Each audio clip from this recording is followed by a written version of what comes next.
Good morning dear friends, मैं doctor Prashant Kumar आज आप लोगों के सामने जियोमॉर्फोलॉजी का एक interesting topic forces which effect the earth's crust के बारे में डिस्कशन करने वाला हूँ। परिवर्तन प्रकृति का नियम है, भूपटल भी इस नियम का अपवाद नहीं है। तो हम ये कह सकते हैं कि जो भी स्थलाकृतियां हमारी पृथ्वी के धरातल पर दिखाई देती है वो बिल्कुल परिवर्तनशील है। समय दर समय वो परिवर्तित होते रहती है और इन परिवर्तनकारी बल के बारे में हमें पढ़ना है। इसे प्रमुख रूप से दो भागों में बांटा गया है। फर्स्ट टेरेस्ट्रियल प्रोसेस, पार्थिव प्रक्रियाएं। दूसरा एक्स्ट्रा टेरेस्ट्रियल प्रोसेस, जो पृथ्वी के बाहर से लगने वाले बल या प्रोसेस के द्वारा स्थलाकृतियां निर्मित होती है, जैसे उल्का पिंड का धरती पर आना और उससे निर्मित स्थलाकृतियां। अगर हम टेरेस्ट्रियल प्रोसेस की बात करें तो यह पृथ्वी के स्थलाकृति से संबंधित स्थलाकृतियां होती है। जैसे कि पृथ्वी में दो तरह की फोर्सेस कार्य करती है, जिसमें इंडोजेनेटिक फोर्सेस और एक्सोजेनेटिक फोर्सेस है। इस इंडोजेनेटिक फोर्सेस का ये अर्थ हुआ कि पृथ्वी के आंतरिक भाग से उत्पन्न बल के द्वारा जो परिवर्तन पृथ्वी पर देखने को मिलता है उसे इंडोजेनेटिक फोर्सेस के अंतर्गत रखा जाता है, जिसमें कि पटल विरूपणी, पर्वत निर्माण, वोल्केनिक इरप्शन, अर्थक्वेक प्रमुख रूप से आते हैं। और इन आंतरिक बलों के द्वारा पृथ्वी पर विषमताएं उत्पन्न होती है और इन विषमताओं को दूर करने के लिए एक्सोजेनेटिक फोर्सेस, जिसको बाह्य अपर्दनकारी बल कहा जाता है, ये बल इस विषमताओं को दूर करने का प्रयास करती है।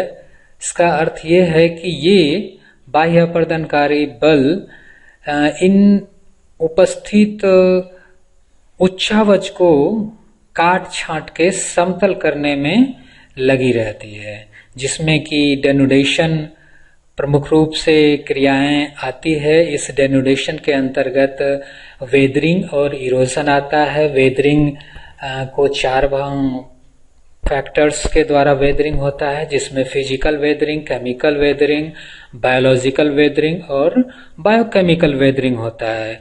फिर ये इरोजन जो है वो बहुत सारे जियोमॉर्फिक एजेंट के द्वारा होता है, जैसे एओलियन, ग्लेशियर, रिवर द्वारा।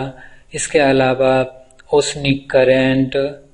तो इन सारे बाह्य अपर्दनकारी बल द्वारा ऊंची स्थलाकृतियों को काट छांट के और वहां का मलबा परिवहित करके निम्न भागों में, जहां गहरा है, वहां पर इस अवसाद को निक्षेपित करते हुए ऊंचे भाग को काटकर और नीचे भाग में लाती है, जिसके कारण ग्रेडेशन होता है। जहां से कटता है उसको डिग्रेडेशन कहते हैं। जहां पर ये अवसाद जमा होता है उसको एग्रेडेशन कहा जाता है। तो इस क्रिया द्वारा एक्सोजेनेटिक फोर्सेस कार्य करती है।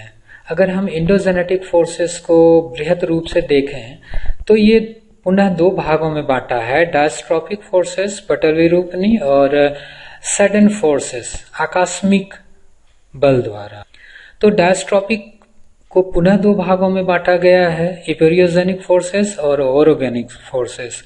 इपेरियोजेनिक फोर्सेस में महादेशों का निर्माण होता है। जो वर्टिकल मूवमेंट होता है वो वर्टिकल चाहे अपवर्ड हो या डाउनवर्ड हो। तो जब अपवर्ड मूवमेंट होता है तो उसको इमरजेंस भी कहा जाता है और डाउनवर्ड मूवमेंट को सबमर्जेंस भी कहा जाता है। तो इस इमरजेंस का उदाहरण जो है वो उत्तरी स्वीडन, फेनो स्कैंडिनेविया, फिनलैंड और अलास्का में देखा गया है। जबकि डाउनवर्ड मूवमेंट जो है उत्तरी पूर्वी भारत का डेल्टाई भाग और मैक्सिको के पूर्वी खाड़ी तटीय प्रदेश।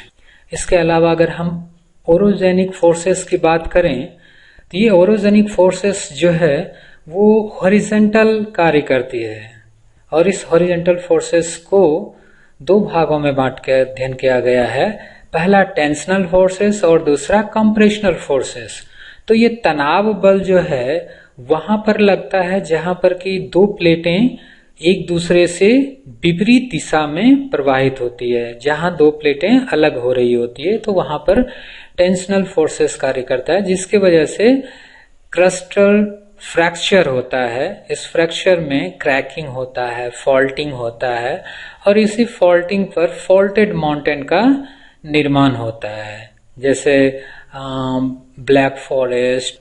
इसके अलावा ये कंप्रेशनल फोर्सेस जो होता है वो जहां पर दो प्लेटें आपस में सामने से टकराती है तो वहां पर मुड़ाव उत्पन्न होता है, क्रिस्टल बैंडिंग कहा जाता है।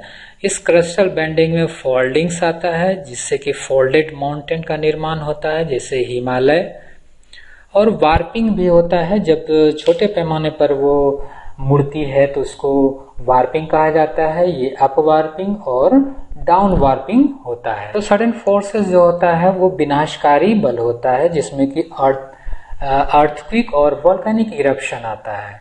इस अर्थक्वेक और वोल्केनिक इरप्शन के द्वारा स्थलाकृतियों का विनाश होता है। ये आकस्मिक होती है, इसीलिए लोगों को बचने के लिए इसमें बहुत कम समय मिलता है और बहुत ज्यादा क्षति मानव प्रजाति को ये पहुंचाती है। तो इस प्रकार हम देखते हैं कि पृथ्वी पर के धरातल पर जो भी स्थलाकृतियां हमें दिखाई देती है उसे मुख्य रूप से यही इंडोजेनेटिक फोर्सेस और एक्सोजेनेटिक फोर्सेस प्रभावित करती है। और इन्हीं दोनों के सामंजस्य से कोई भी स्थलाकृतियां कितने दिन तक वो अस्तित्व में रहेगी वो इन्हीं दोनों बलों के आधार पर निर्धारित किया जा सकता है, या इसको कह सकते हैं कि ये कितने दिन ये फीचर्स एग्जिस्ट रहने वाला है और कितनी जल्दी ये कट छट के समतल नुमा स्थलाकृति में बदलने वाला है।